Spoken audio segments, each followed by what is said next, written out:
사랑하는 별내교회 성도님들 안녕하십니까? 화요일에 오신 모든 성도 여러분들을 진심으로 환영합니다. 오늘 낮이 참으로 뜨겁고 무더웠는데요, 항상 하나님 안에서 건강 조심하시길 간절히 소망합니다. 오늘 이 시간 하나님을 향한 올바른 시선이라는 제목을 가지고 여러분들과 말씀을 나누려고 합니다. 성도 여러분들 혹시 이 MBTI 성격 유형 검사라는 걸 혹시 알고 계십니까? 이 MBTI 성격 유형 검사는 16가지 유형으로 나누어서 이 사람들의 유형을 비교하는 성격 유형 검사지입니다. 이 MBTI를 통해서 우리는 이 사람을 어떤 마음을 가지고 있는지, 또한 어떠한 성향을 가지고 살아가는지 쉽고 빠르게 파악하고 살아가고 있습니다. 근데 이게 요즘에만 인기 있었던 게 아닌 것 같습니다. 이전에 유행했었던 이 혈액형 성격 테스트라고 혹시 아시나요? 대략 2004년에 유행했던 혈액형 성격 테스트입니다. 2004년 이 메디티비의 설문조사 결과 한국인의 이 75%가 혈액형과 성격에 밀접한 관계가 있다고 응답했다라고 결과가 나왔다라고 할 정도로 정말 인기가 있었던 혈액형 테스트입니다. 혹시 여러분들은 제 혈액형이 무엇인 것처럼 보이십니까? 제 혈액형은 AB형입니다. 제가 AB형이라고 말을 하는 순간 사람들은 어떻게 평가할까요? 천재 아니면 바보? A형을 보면 뭐라고 할까요? 소심하다. 우리가 이렇게 편안하게 웃으면서 이야기하지만 사실 우리는 때로나 너무나도 쉽게 사람들을 판단하고 있지 않을까 생각해 보게 되는 것입니다. 사실 그 사람이 어떠한 성향인지 겪어보지도 않고 그 사람이 어떠한 신앙을 하는지 또 어떠한 캐릭터를 갖고 있는지 우리는 제대로 알지 못한 채 너무나도 쉽게 사람들을 판단하고 있다라고 하는 것입니다. 너 혈액형이 뭐야? A형? 소심하구나. 너 MBTI가 뭐야? 너 T야? 너 공감을 못하겠네? 우리는 그 사람들을 오랫동안 알아가고 그 사람과 함께 이 깊은 대화를 나누고 혹은 그 사람을 더 체험하는 과정들을 겪지 않고 그냥 빠르게 그 사람을 파악한다라고 하는 것입니다. 즉 누군가를 판단하고 나와 잘 맞는가를 돌아보는 형태의 것들이 이 시대별로 계속해서 나오고 있다라고 하는 것입니다. 더 나아가서 이러한 여러 가지 것들을 통해서 무엇을 하게 되냐면 그 사람들에 대해 선입견을 가지고 있다라고 하는 것입니다. 여러분들 혹시 이 선입견이라고 하는 단어를 혹시 들어보신 적이 있으신가요? 이 선입견이란 이 어떤 대상에 대하여 이미 마음속에 가지고 있는 이 고정적인 관념이나 관점입니다. 먼저 들어온 마음, 그 사람을 알아가고 그 사람을 이해하기 위해서는 정말 많은 시간들이 필요합니다. 그런데 우리는 그런 시간들을 빨리 단축하기 위해서 그냥 그 사람들의 대략적인 것들을 파악한 다음에 쟤는 저럴 거야. 보통 이런 사람들이 그렇대. 그러니까 쟤도 저럴 거야 라고 이야기하는 것들이 우리에게 너무나도 많다라고 생각해 보게 되는 것입니다. 혹시 성도 여러분들이 가지고 있는 이 선입견들은 없으십니까? 여러분들은 어떠한 선입견을 갖고 계신가요? 충청도 사람들은 좀 느리다. 이 채식하는 사람들은 좀 까탈스럽다. 장사하는 사람들은 다 정직하지 못하다라는 등 여러 가지의 선입견들이 있습니다. 우리는 이렇게 간단하게 이야기했지만 너무나 많은 선입견들을 가지고 살아가고 있는 것입니다. 우리는 교회를 다니는 사람들이니까 교회 다니지 않는 사람들이랑 친해지면 안 돼. 저 사람은 좋지 못한 사람이니까. 또 이 문신한 사람은 너무 무서워. 그것들이 가볍게 웃고 넘기거나 쉽게 넘어갈 수 있는 것들은 정말 참 다행인데 사실 우리가 살아가고 있는 이 세상은 이 선입견 때문에 수많은 문제들이 이야기되고 있다는 것들을 우리는 보게 되는 것입니다. 여러분들은 어떠한 선입견을 가지고 이 세상을 살아가고 계십니까? 그 선입견이 여러분들을 더 좋게 만드십니까? 아니면 그 선입견 때문에 여러분들 혹은 다른 사람들을 잘못 판단하고 생각하고 계십니까? 만약 우리가 지금 이곳에 예배하고 있지만 여러분들의 신앙 속에 선입견은 없으십니까? 여러분들은 예수님을 제대로 알고 계십니까? 여러분들이 믿고 있는 그분, 여러분들이 지금 내 구원자라고 이야기하시는 그 예수님을 여러분들은 어떻게 알고 계십니까? 내가 경험했거나 내가 직접 체험해 본 게 아니라 혹 예수님을 부모님을 통해서 아니면 교회 담임 목사님을 통해서 혹은 목사님의 말씀 속에서 다른 사람들의 삶 속에서 이 경험되어진 것 때문에 예수님을 제대로 알기 전에 왜곡되거나 혹은 이 선입견 때문에 가까이 가지 않고 계시지는 않으십니까? 오늘 우리가 함께 본문으로 살펴볼 이 요한복음 1장에는 한 사람이 나옵니다. 그 사람은 나다나엘입니다. 빌립이 나다나엘을 찾아 이르되 모세가 율법에 기록하였고 여러 선지자가 기록한 그 일을 우리가 만났으니 요셉의 아들 나사렛 예수니라. 나다나엘이 이르되 나사렛에서 무슨 선한 것이 날 수 있느냐? 빌립이 이르되 와서 보라 하니라. 나다나엘, 그리고 다른 복음서에는 뭐라고 기록되었냐면 이 바돌로메라고 불리는 사람입니다. 그런데 이 사람은 예수님의 12 제자 중에 한 명이었습니다. 그런데 지금 이 첫 만남은 그가 예수님의 12 제자가 될 수 있는 그 길을 이 스스로 차단하고 있는 것처럼 보이는 것입니다. 야, 예수가 뭐야? 난 안 가 라고 하는 것입니다. 사실 그는 진짜 진심으로 이 메시아를 기다리고 있는 사람이었습니다. 그는 따로 이 한적한 곳에 나아가서 혼자 율법을 연구하고 구약 성경을 읽으면서 이 하나님께서 주시겠다라고 하신 그 메시아가 언제 오실지, 그리고 그 메시아가 이 땅에 내려오셔서 이 이스라엘을 언제 구원하실지, 그리고 그 메시아가 누구인지 내가 경험했으면 좋겠다고 하나님께 개인적으로 연구하고 기도하는 사람이었다라고 기록하고 있습니다. 그런데 어느 날 그가 침례 요한의 설교를 들으러 갔습니다. 그런데 갑자기 이 침례 요한이 이 한 사람에게 침례를 주더니 이 사람이 하나님의 어린 양입니다 라고 이야기하고 있는 것입니다. 모두가 있는 앞에서 예수님을 보고 이 사람이 하나님의 어린 양입니다 라고 이야기했습니다. 즉 이 사람이 메시아다 라고 하는 것입니다. 나다나엘의 반응은 어땠을까요? 나다나엘은 그때 이 침례 요한의 그 설교를 들으면서 예수님을 처음 소개받았을 때 어떻게 했을 것 같습니까? 이 가려 뽑은 기별 이건에 뭐라고 기록되었냐면, 나다나엘은 침례 요한이 구세주를 가리키며 보라 세상 죄를 지고 가는 하나님의 어린 양이로다 라고 말하는 것을 들었다. 나다나엘은 예수님을 바라보았다. 그러나 그는 세계 구원자이신 주님의 외모를 보고 실망하였다. 실망했다라고 기록되어 있습니다. 여러분, 이분이 바로 하나님의 어린 양입니다, 메시아입니다 라고 소개를 했는데, 나다나엘이 보기에 저 사람은, 즉 이 예수님이 너무 볼품없어 보인다라고 하는 것입니다. 내가 생각했을 때의 메시아는, 내가 생각한 하나님의 어린 양은 멋있고 남들에게 대단하고 멋있어 보이고 무엇인가 좀 있어 보이는 사람이어야 한다고 생각했다라는 것입니다. 그래, 저 정도쯤은 되어야 메시아야지, 그리고 이쯤 정도 돼야 이스라엘을 구원하지, 이야기할 그런 이미지가 자기에게 있었다라는 것입니다. 그런데 그 이미지를 이 예수님에게 대보니까 뭐 한 거예요? 너무 볼품이 없었다라는 것입니다. 그래서 실망했다라고 하는 것입니다.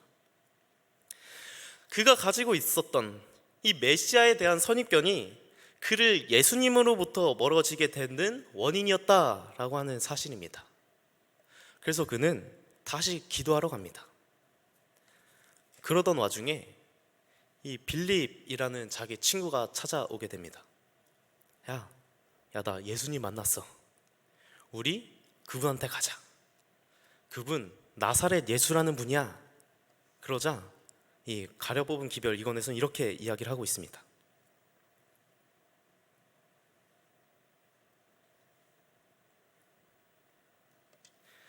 빌립이 와서 모세가 율법에 기록하였고 여러 선지자가 기록한 그 일을 우리가 만났으니 요셉의 아들 나사렛 예수니라고 말하였다.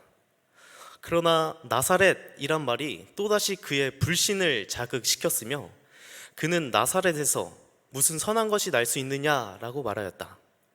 그는 편견으로 가득 차 있었으나 빌립은 그의 편견을 건드리려고 하지 않았다. 이 나다나엘의 마음속에 무엇이 다시 일어났다라고 하죠? 편견, 즉 선입견이 일어났다라고 하는 것입니다. 그냥 외형적으로 봤을 때 되게 창피해 보였어요. 좀 부끄러웠어요. 그래, 뭐 좀 그럴 수 있어 라고 얘기했는데 어디 출신임을 들으니까 지금 다시 뭐가 생겨났다고요? 선입견이 생겨났다라고 하는 것입니다. 어디 출신? 나사렛 출신. 이 나다나엘의 집의 고향은 가나안이었습니다. 가나였습니다. 예수님께서 처음으로 기적을 베푸신 장소가 이 가나였습니다. 이 가나는 나사렛이랑 그리 멀지 않은 곳에 있는 동네였습니다. 그러니까 이 나다나엘은 이 동네를 너무나도 잘 알고 있는 사람인 것입니다. 야, 나사렛 출신이라고. 야, 그 동네에서 어떻게 메시아가 나와? 그 동네가 어떻게 대단한 사람이 나와? 말이 안 된다니까? 그 동네는 좋은 동네도 아니고 그 동네는 희망이 있는 동네도 아니야.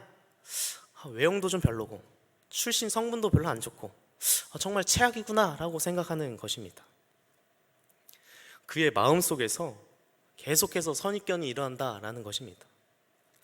그의 생각이 자꾸 뭘 하는 거냐면 예수님을 밀어내고 있는 것입니다. 아닐 거야. 그는 메시아가 아닐 거야. 그는 나를 구원해 줄 사람이 아니야 라고 말합니다. 근데 혹시 저와 여러분들의 삶 속에서 이 신앙 속에서 선입견은 혹시 없으십니까? 이 과거 유대인들은 지적 교만에 빠져 있었습니다. 유대인들은 그동안 자신들이 알고 있고 믿고 있었던 이 성경 해석만이 정답이고 그 이외의 것들은 다 잘못된 것들이라고 치부해 버렸기에 말씀이 자체였던 이 예수님을 반대했던 것도 모자라 이 히브리인 중에 히브리인, 그리고 율법으로는 이 바리새인이었던 이 사도 바울이 예수님을 만나 이 회심하여 성경을 설교하는 곳마다 쫓아다니면서 그의 설교 사역을 방해하며 자신들만이 구원의 대상이라고 생각했던 이 선입견을 가지고 있었다라고 하는 것입니다. 혹시 여러분들은 어떠십니까? 또한 여러분들은 어떤 예수님을 알고 계십니까? 여러분이 경험해 본 예수님은 어떠한 분이십니까? 혹시 우리가 예수님을 경험해 보기도 전에 예수님이 내 삶에 어떤 분인지 알기도 전에 혹시 우리 부모님 때문에, 우리 교회 사람들 때문에, 다른 어떠한 이유 때문에 예수님을 개인으로 만나보기도 전에 이미 벗어나고 계시지는 않습니까? 예수님이 이런 분이실 것 같다. 내 주변 사람들 보니까 내가 교회를 다녀보니까 이런 예수님이면 난 좀 적당히 믿고 싶어. 다른 사람이 경험했던 혹은 다른 어떠한 선입견이 여러분들을 예수님으로 가게 하는, 여러분들과 예수님 간의 개인적인 관계를 맺게 하는 그것들을 혹시 막고 계시지는 않습니까? 여러분들의 예수님은 어떠한 분이십니까? 그럼 과연 예수님에 대한 이 선입견을 갖고 있는 그와 우리는 어떻게 하면 이 선입견들을 벗어나서 예수님께로 다가갈 수 있을까요? 제가 유튜브를 찾아보다가 이러한 영상이 하나 있었습니다.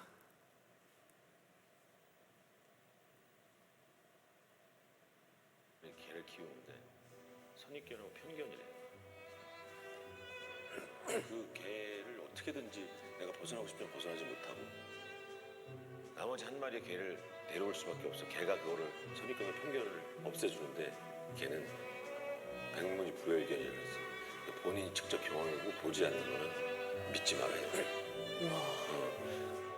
백문이 불여일견, 선입과 편견. 돌아봐야겠다. 늘 내가 어떤 선입견과 편견을 쌓여있지 않은지. 여기서 이 영상은 우리가 살아가면서 두 마리의 개를 키운다고 합니다. 그것이 선입견과 편견인데, 이 선입견과 편견을 없앨 수 있는 게 이 백문이 불여일견이라고 하는 것입니다.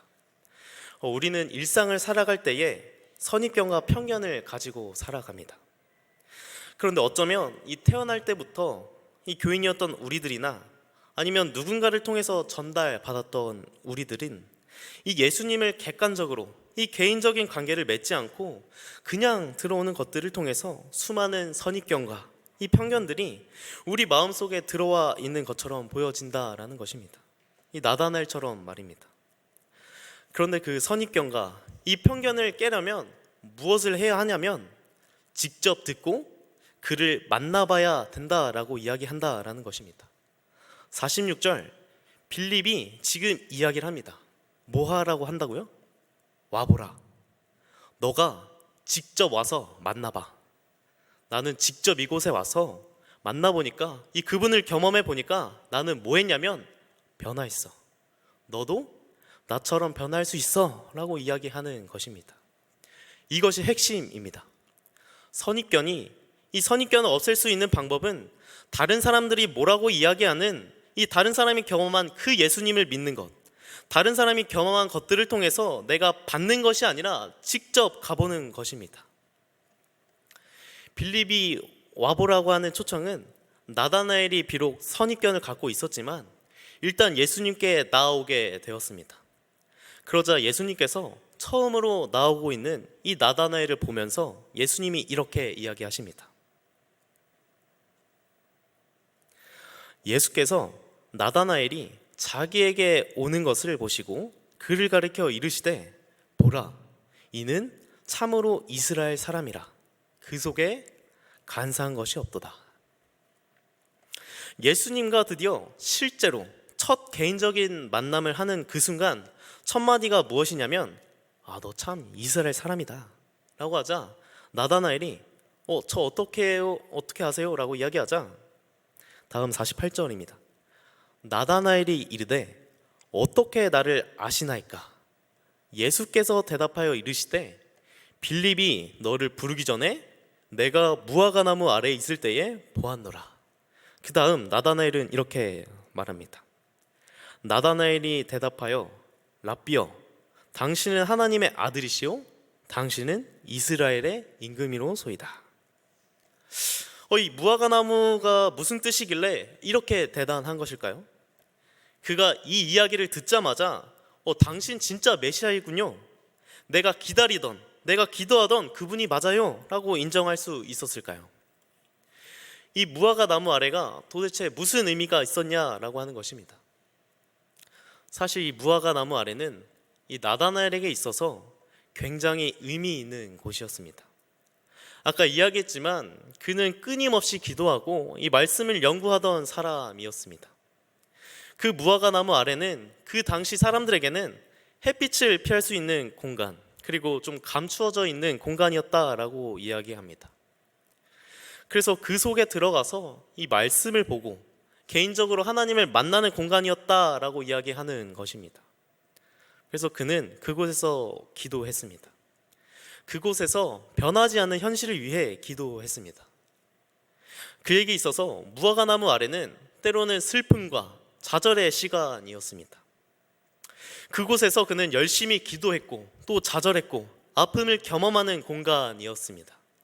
그런데 예수님께서 그를 아신다, 안다라고 이야기하는 것입니다. 우리가 아무도 보지 않는 곳에서, 아무도 없는 곳에서 홀로 기도했던 것들, 아무도 알지 못하는 곳에서 이 씨름했던 것들, 내 마음속에 있는 수많은 의문들, 내 마음속에 있었던 너무나 많은 질문들, 그리고 지금 내 삶 속에 일어나는 여러 가지 일들에 대해서 해석하지 못하고 이 답답해하고 있을 때, 이 고통스러워하고 있을 때, 좌절하고 있을 때 주님은 지금 보고 계시다라고 우리에게 이야기하고 계신 것입니다.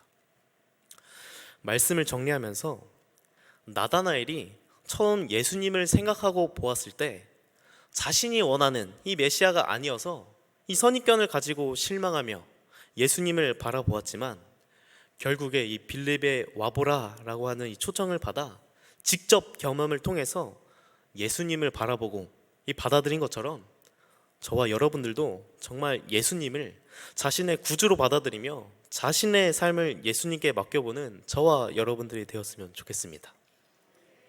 저희 또한 나다나엘처럼 이 선입견을 가지고 예수님을 접할 수도 있을 것이고 또한 경험을 통해서 정말 예수님을 만난 분들도 있을 것입니다.